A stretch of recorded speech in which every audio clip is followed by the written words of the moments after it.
Assalamualaikum warahmatullahi wabarakatuh. Jadi malam ini kita biasanya kalau ada podcast itu kan kita menggunakan narasumber ya. Nah ini kita ini yang channel ini mendatangi narasumber. Biasanya narasumber itu dibayar gitu ya? Ya kita bayar, sudah disiapkan orang kening meminta ya. Jadi narasumber kali ini seorang pengacara yang sudah menggeluti karir dari bawah sampai ke pucuk. Agak bener apa masih ini sekarang di tengah-tengah berjuang apa lah sudah di finish. Insya Allah selalu berjuang ya. Tapi caknya ini agak salah profesi ini kan dulu caknya akuntansi kuliahnya kan memang dua apa memang dua memang dua. Jadi Mak Mano ceritanya perjalanan karir beliau ini dulu di LBH di divisi buruh ya, sampai kemudian dulu memperjuangkan hak buruh MHP, karyawan MHP ya.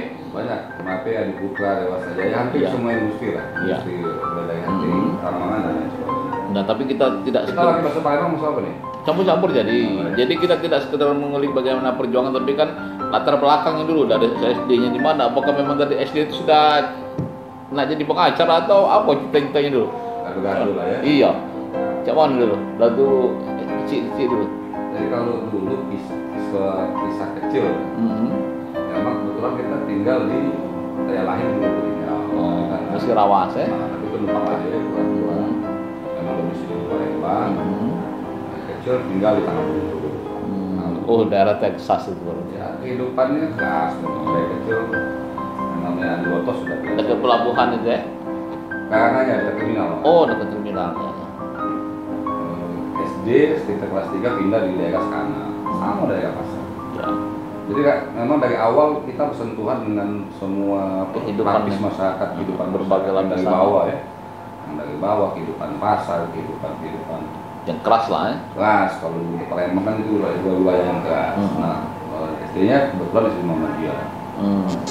Jadi ada basic ini ya agama ya. Ya, basic. Karena dulu tinggal di perkampungan Tangamuntung maupun di sana itu memang itu kan rata-rata perkampungan Palembang ya. Basic agamanya walaupun nakal, keras, tapi yang setel. Ya. Artinya wajib ngaji kalau dulu. Jadi masih SD sudah khatam ya? Belum. Kalau udah khatam. SMP-nya di mana tuh? SMP 3, SMP 1? Betul, SMP 1. SMP 1. Tapi zaman kita dulu SMP 1 itu ada 9 kelas. Ya. Nah kita masuk yang 2 kelas pilihan. Berarti termasuk inilah ya, terseleksi lah. 2 kelas pilihan itu rata-rata kalau sekarang banyak yang luar negeri. Ada yang dokter ahli atom, ada yang dokter macam-macam. Jadi rata-rata yang 2 kelas SMP 1 itu karena waktu itu pilihan diambil kan dulu kan murni ya seleksi men ya. Sekarang tidak murni ya, Bang? Kalau dulu murni itu masih lebih paham kan ini kepala dinas lah kalau itu. Kalau dulu memang betul-betul diseleksi jadi 9 kelas, cuma 2 kelas dan kita dimasuk. Yang unggulan lah ya. Unggulan itu 2 kelas. Dari SMP 1 itu lanjut ke SMA 2. Pasti toh. SMA dulu pindah-pindah juga. Nah, SMA malu lah. Termasuk agak pinter lah ya, pindah-pindah itu kan. Agak kurang puas dengan guru SMA. Yang dibayang ke SMA lain. Apa disebut kan sama sekolah itu? Kalau tidak mau sama negeri. Iya, sama negeri. Terakhir masuk di Unsri. Kalau dulu memang betul-betul diseleksi jadi 9 kelas cuma 2 kelas dan kita dimasuk. Yang unggulan lah ya. Unggulan itu 2 kelas. Dari SMP 1 itu lanjut ke SMA 2. Pasti toh. SMA dulu pindah-pindah juga. Nah, SMA malu lah. Termasuk agak pinter lah ya, pindah-pindah itu kan. Agak kurang puas dengan guru SMA. Yang dibayang ke SMA lain. Apa disebut kan sama sekolah itu? Kalau tidak mau sama negeri. Iya, sama negeri. Terakhir masuk di Unsri. Masuk di Unsri. Apa akuntansi? Awalnya sih ekonomi. Jadi waktu awal-awal kita masuk kan itu periode memang dari 96 97 ya. Itu periode di mana reformasi sebelum reformasi ya. Jadi pergolakan awal lah. Ya. Pergolakan awal di gerakan mahasiswa. Posisinya di situ, terus disitulah kita mulai kenal dengan beberapa tokoh-tokoh aktivis di Sungai. Salah satunya Pak Kasih. Ya. Rektor sekarang. Rektor IBA, dia tanggung jawab itu karena dia ikut apa? Meracun nih. Mengkontaminasi. Terpapar aja ya. Terpapar virus demokrasi atau virus perlawanan ini. Dengan ada ya berarti ya? Ada belum? Ada belum ya. Karena waktu itu awal-awal dulu dengan Pak Tare, Mas Bayu, Hayosa, DJ Polong, Julian Junedi, DJ Polong, ya Hayosa, Caca, Munarman, Panglima sekarang dia. Terus lagi Suharyono, ada beberapa nama lah ya. Nurholis, ya. Beberapa nama itu di 97 itu sudah deklarasi Indonesia Emas dulu. Ada peringatan Indonesia Emas pada waktu itu membuat acara, Pak Tare lah pelopongnya waktu itu, untuk menyatakan sikap untuk tidak mendukung Soeharto. Ya. Pada Orde Baru waktu itu ya? Iya, artinya Orde Baru itu sudah waktunya harus menjalankan fungsi-fungsi demokrasi. Itu ada protes atas kritik sosial ya. Nah dari sana kita berinteraksi dengan gerakan mahasiswa. Itu masih di akuntansi dari kuliahnya itu? Masih di ekonomi. Masih di ekonomi, tapi kita aktif di ini ya, kegiatan aktivis ya. Mulai terkontaminasi. Ya. Yang kontaminasi Tare, Elsa, itu nama-nama yang itu. Masih beliau Kak Caca di Jakarta. Masih. Munarman Panglima Munarman mungkin lah ini lah fokus lebih ya. Gerakan DDJ lah ya. Nah jadi posisinya dari 97 terus jalan. Kita terlibat di Senat Perguruan Tinggi, itu kan Senat SMPT ya? Ya, SMPT, BPN, SMPT Unsri dulu gabungannya kan di Bukit dulu. Bukit belum ada di Indralaya belum. Senat masih Perguruan Tinggi di Bukit. Ketuanya kalau itu anak teknik dulu, kalau nggak salah Teddy. Zaman itu. Nah disitulah mulai memang intensitas antar fakultas itu mengental dari 96, 97 itu hampir sering konsolidasi. Konsolidasi gerakan mahasiswa, kita juga melakukan upaya-upaya turun ke basis pada waktu itu melihat kondisi rakyat, karena memang waktu itu kan juga terjadi kelangkaan beras. Ya. Waktu itu bahkan kita melakukan pendataan beras, memberikan bantuan beras kepada yang tidak mampu dan lain sebagainya. Jadi mulai dari antar lintas Senat itu 97 ya? Iya, mulai dari situ. Terus kita di waktu itu di Senat sebagai apa? Salah satu wakil ketua bidang apa itu, karena dulu kan nggak terlalu jadi soal. Dan setelah itu barulah interaksinya lebih meluas, terus ke HMI cabang Palembang, itu salah satu juga posko mangkal kan, karena dari Partai NZ Radial zaman itu. Zaman siapa ketuanya waktu itu? Waktu itu Usman Firiansa. Oh, Usman Firiansa. Dia orang ini sekarang dia. Memperjuangkan DOM, pemekaran Muara ini. Iya, dan termasuk juga yang dijagoin dulu. Apa? Hendy Jainuddin ya? Waktu yang kita mangkal di cabang itu ada Patra NZ, Hendy Jainuddin, ada. Oh, Patra itu yang diculik dulu ya? Ya, yang sekarang kan udah Jakarta. Yang terus lagi ada lagi Lebu Iskandar. Itu zaman dulu kumpul di situ. Gobi Puguhita, anggota DPR provinsi. Ada beberapa nama lah ya.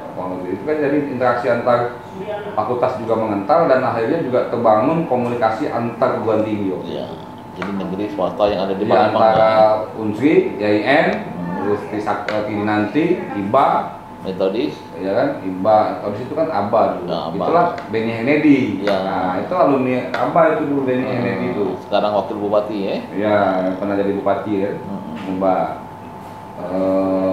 Terus rangkaian itu Unsri yang jadi poros waktu itu, jadi poros untuk gabungan antar perguruan tinggi se-Unsel, kumpul melakukan diskusi-diskusi yang kritis dan lain sebagainya. Kalau lebih sudah mengental di situ, puncaknya klimaksnya itu reformasi 98. Itu tapi belum masuk di LBH belum ya?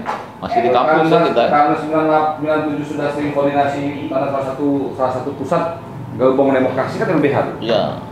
LBH gabungan demokrasi, jadi ya kita sudah bersentuhan dengan Haidilsa, dengan Suharyono, dengan Nurholis, dengan Munarman kan juga LBH. Sentuhan di situ, secara otomatis LBH memang zaman pada waktu itu pada saat Bambang Wijoyanto dan Munir almarhum memang lagi membuat sebuah konsepsi baru. Jadi konsep bantuan hukum struktural tidak hanya pengabdi bantuan hukum, tidak hanya diambil dari background hukum, tapi coba diambil background di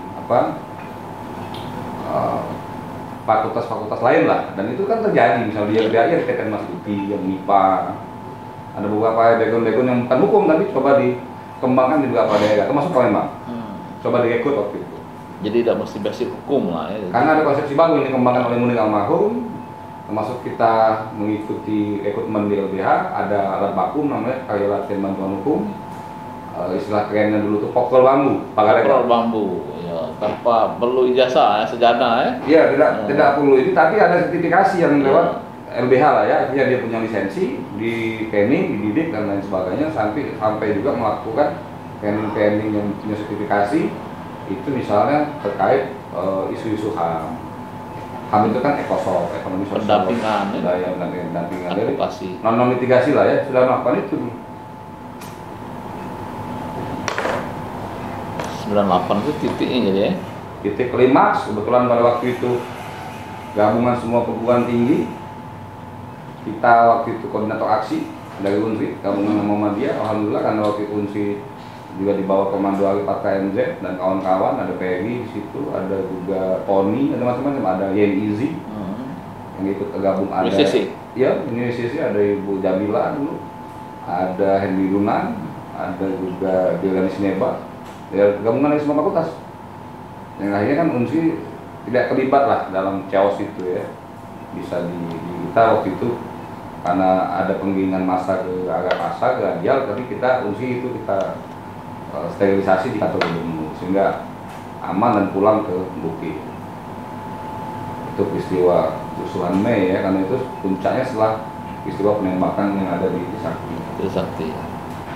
Nah mulai dari situ lah pasca 98 semua simpul-simpul aktivis itu direkrut oleh LBH, termasuk kita. Alumni lah, jadi alumni 98 ya? Diambil, ya ada yang dari teknik itu Dede Sineba, sekarang kalau nggak salah dia di BMG, kalau nggak salah Singapura, kalau nggak salah. Ada Hendy Dunan yang dia dari pertanian. Kalau yang kemarin yang apa yang 98 ini yang sekarang bergabung di ini lain itu? Sebenarnya banyak yang mengklaim 98 ya. Jadi biasanya sama pelaku 98 dia tahu. Ya kalau itu silakan saja lah teman-teman, mungkin sebagian yang pengen berekspresi ya, menunjukkan entitas. Tapi sebagian lebih banyak sebenarnya masuk ke wilayah-wilayah praktisi sebenarnya. Jadi zaman itu banyak yang direkrut, juga termasuk APMZ direkrut pada waktu itu Dabi Kagumaiga. Dabi itu juga. Dabi sekarang masih ya. Karena waktu awal LBH kita waktu itu seangkatan dengan 4 orang. Anggiat M. Tiopan, Ali Patra MZ, Dabi Kagumaiga, dan saya sendiri. Itu masuk dalam satu. Anggi di mana sekarang Anggi itu? Anggi nggak tahu kemana dia. Hilangnya. Kalau Dabi masih kan? Pada Dabi eksis dia. Ya.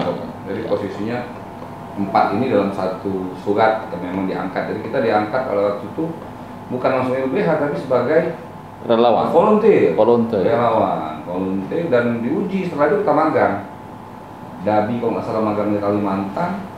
Patra MZ magang di Bandung, saya magang di LBH Surabaya, makanya beririsan dengan Munir, LBH Malang, Pos Malang, situ. Jadi polanya memang magang itu 3 bulan sampai 6 bulan. Magang, setelah magang diuji setahun, 98 di tahun yang sama, 99 lah, 99 baru diangkat menjadi staf kontrak. Jadi prosesnya panjang, Jadi memang tidak mudah ya, jadi volunteer, relawan, magang, baru dia itu berkontrak. Kontrak dulu. Itu ada honornya? Belum. Ya, tapi honor LBH maklum lah. Seadanya. Azan, stop dulu. Oke.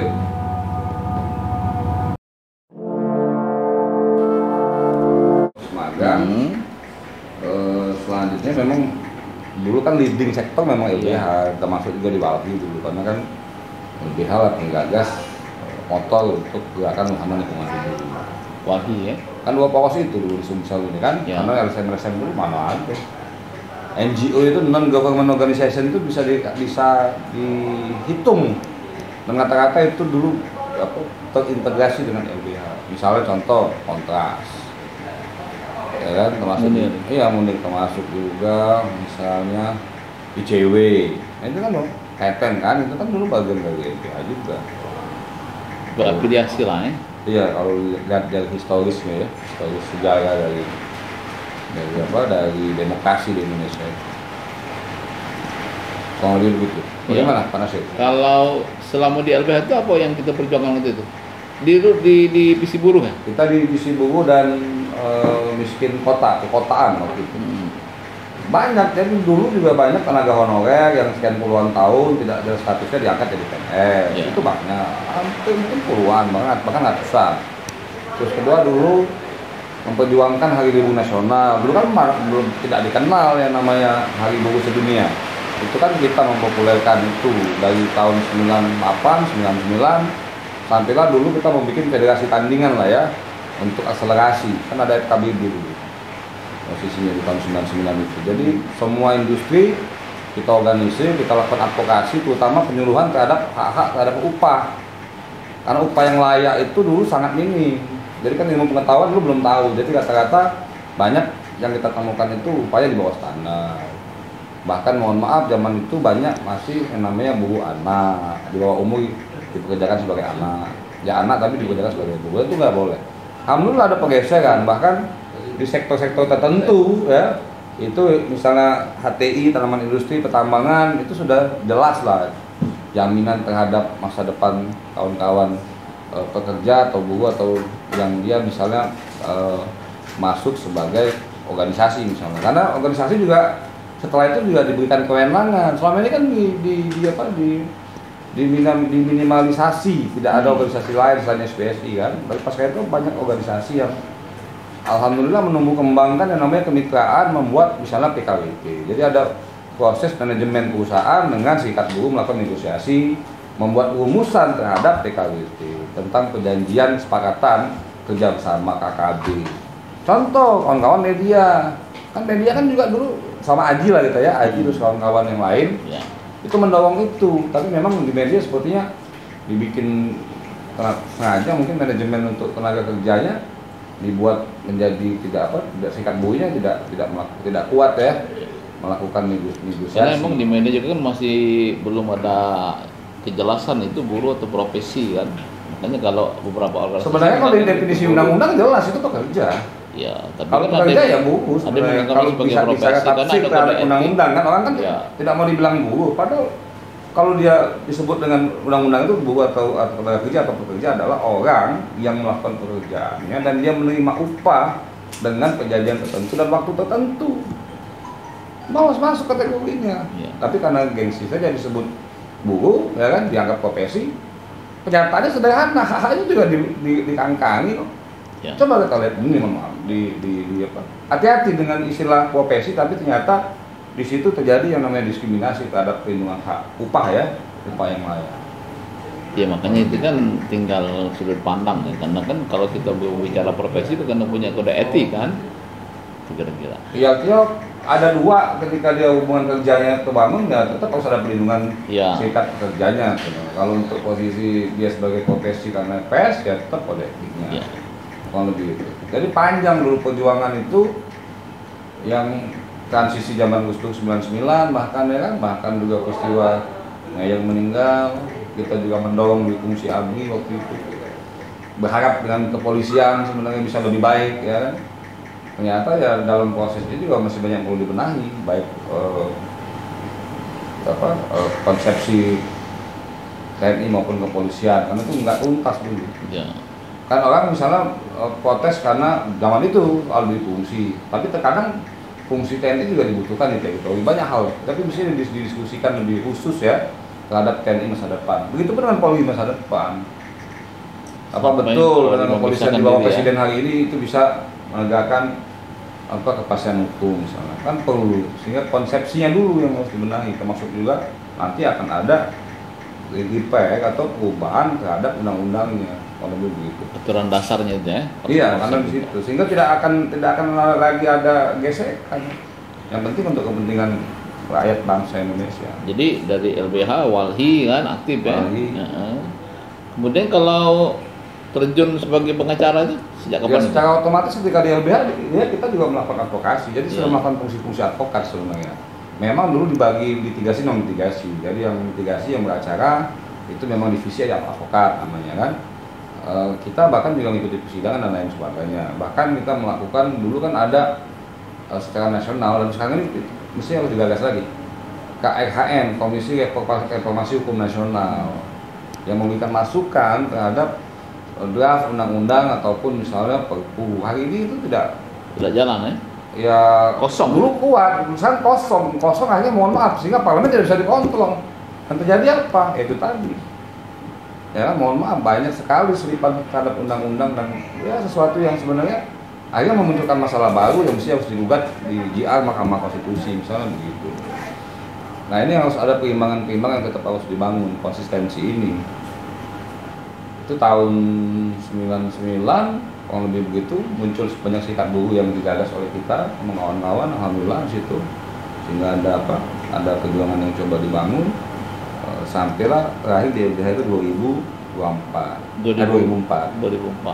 terakhir di LBH. Jadi pada saat di LBH itu juga mulai dari 98 sudah kuliah lagi hukum, alhamdulillah masih di LBH sudah selesai kuliah hukumnya sehingga memang kita sudah disiapkan secara teori dan praktek.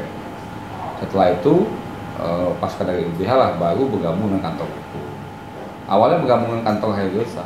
Oh, di Palembang ya? Jakarta. Oh, Jakarta. Berarti Jakarta. di ibu kota ya?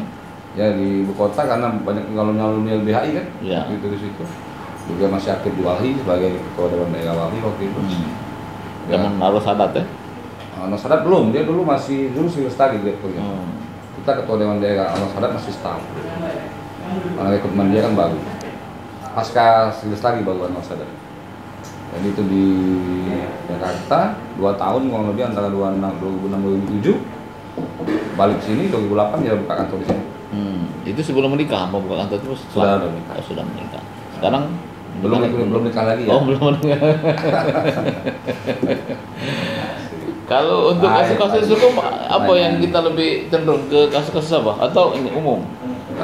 Kalau hari ini kita memang banyak spesial di corporate perusahaan ya. Dan sebenarnya politik. Karena kita banyak pegang pilkada. KPU ya? 10 tahun terakhir kita pegang pilkada. Hampir kalau KPU itu sudah puluhan KPU kita pegang. Pegang apa dia? Kuasa hukum sampai ke MK. Kita yang masuk aja sampai pada proses sampai ke Mahkamah Konstitusi. Di petun PN dan lain sebagainya kita menghadapi itu. Hampir puluhan KPU sudah kita pegang, termasuk juga pilkada-pilkada daerah lain. Se-Indonesia, bahkan kita pernah di Sulawesi, pilkada gubernur kita pegang di Mahkamah Konstitusi. Ada beberapa tempat lah di wilayah timur. Jadi sekarang ini sudah, tapi terus berjuang ya? Terus, malah ini sebenarnya ada yang menarik sebenarnya untuk ke depan ini, itu soal pajak. Pajak? Iya. Pajak ini kan semua kita ini wajib pajak. Nah, itu situasi negara seperti ini kemungkinan akan ada konflik kepentingan terkait pajak. Sementara kompetensi pajak ini kan dibatasi. Nah ini juga akan banyak ada pahit menarik lah ya untuk pembelaan di wilayah itu. Karena kan ada tahapan, ada pajak pertama, ada di tingkat wilayah, ada yang namanya sengketa pajak. Nah sengketa pajak ini ada lisensi khusus. Mungkin kami juga tetap berjuang untuk situ sebenarnya karena itu harus memberikan edukasi kepada wajib pajak, ya kan? Kaitan soal karena ini soal edukasi. Sementara infrastruktur pajak sendiri sebenarnya edukasinya belum maksimal menurut kita, sehingga jangan wajib pajak masuk dirugikan, jangan sepihak penghitungan dan lain sebagainya. Ada mekanisme yang adil lah sebelum pada ranah sengketa ya. Nah, ini yang perlu di-repair sistem sebenarnya. Kalau sengketa itu kan nanti penyelesaiannya bisa di pengadilan, bisa di luar pengadilan ya? Enggak, kalau sengketa pajak ya pengadilan. Oh, harus pengadilan ya? Karena masih perdata ya? Ya itu perdata, tapi kan kaitannya juga harus juga jangan berlaku tidak adil. Sementara kan perusahaan-perusahaan besar seperti apa misalnya, kalau ada penggelapan pajak tidak ada, ya kan? Dan mohon maaf, kita udah tahu lah kasus Gayus Tambunan misalnya. Bayangkan dengan mohon maaf sekelas golongan 3 sekian udah bisa punya uang miliaran, triliunan, ratusan miliar itu. Artinya kan apa? Ada dugaan manipulasi di tingkat korporasi. Ngemplang. Jadi istilahnya kan pajak itu kan dia kalau yang kecil itu tegas, tapi yang bisa dikemplang-ngemplang. Nah ini yang harus dibikin juga. Menurut saya kawan-kawan wartawan, kawan media, semua stakeholder harus masuk ke situ lagi. Ya, nanti kita sampaikan kepada rekan wartawan karena saya YouTuber di sini bukan sebagai wartawan. Ya nggak apa-apa, teman-teman YouTuber juga harus ke sana karena ini kaitan edukasi terhadap wajib pajak. Dia perlu Anda wawancarai yang namanya ambil pajak. Iya, siap. Ada rekomendasi nanti bisa dikasih rekomendasi. Repair sistem lah ya sebelum ke sengketa itu ada pertama edukasi yang maksimal. Dia perlu libatkan YouTuber. Ya biar YouTuber ada dana lah dari dirjen pajak. Nah, libatkan media. Dan ini kan lokasi loh. Seniman juga dilibatkan. Seniman dilibatkan. Musik, teater. Ya dia perlu bikin orang dicetak pajak. Pemilik media tuh. Owner media, founder semua bisa dilibatkan. Nah tapi kalau misalnya tidak dikontrol, ya mohon maaf, kita khawatir nanti malah nggak maksimal dan negara dirugikan. Oke, jadi memang sosok bos kita ini Pak Sopwan Yuspuan Syah ini memang seorang pengacara yang bukan muda lagi, tapi memang jiwanya masih sangat muda dan sangat energi dan terus akan berjuang menegakkan keadilan, bukan hanya membela yang bayar tapi juga membela yang benar, gitu kan? Karena mohon maaf tugas-tugas polio, karena kita alumni LBH, bahkan kantong ini pun sampai hari ini juga nangani polio. Ya. Yang datang yang tidak punya uang, ya terutama misalnya soal lahan, tanah yang dia tidak punya dana, siap dia ngadepin kita bela. Ya. Banyak kok yang datang ke sini yang akhirnya ya karena kita punya basic memang dulu pernah di bantuan hukum kita lakukan. Karena perjuangan memang tiada akhir ya. Karena sesuai dengan yang disampaikan ini ada teman kita Ahlul Bait ya. Sesuai sunnah Nabi. Iya. Enggak? Iya. Dakwah itu bukan profesi. Apapun profesinya Anda harus berdakwah. Dakwah itu adalah kewajiban. Jadi tinggal kita menunggu lagi siapa lagi akan kita perjuangkan kan? Iya, minimal itu, minimal. Nanti kita akan kan pasang di sini. Manusia bermanfaat untuk manusia yang lain. Nomor kontaknya di bawah ini siapa yang jangan punya cuma masalah. bermanfaat bagi yang berhak tinggi loh. Iya. Ayo. Mudah-mudahan semuanya bermanfaat. Assalamualaikum warahmatullahi wabarakatuh. Waalaikumsalam warahmatullahi wabarakatuh. Lagi putus tiba-tiba,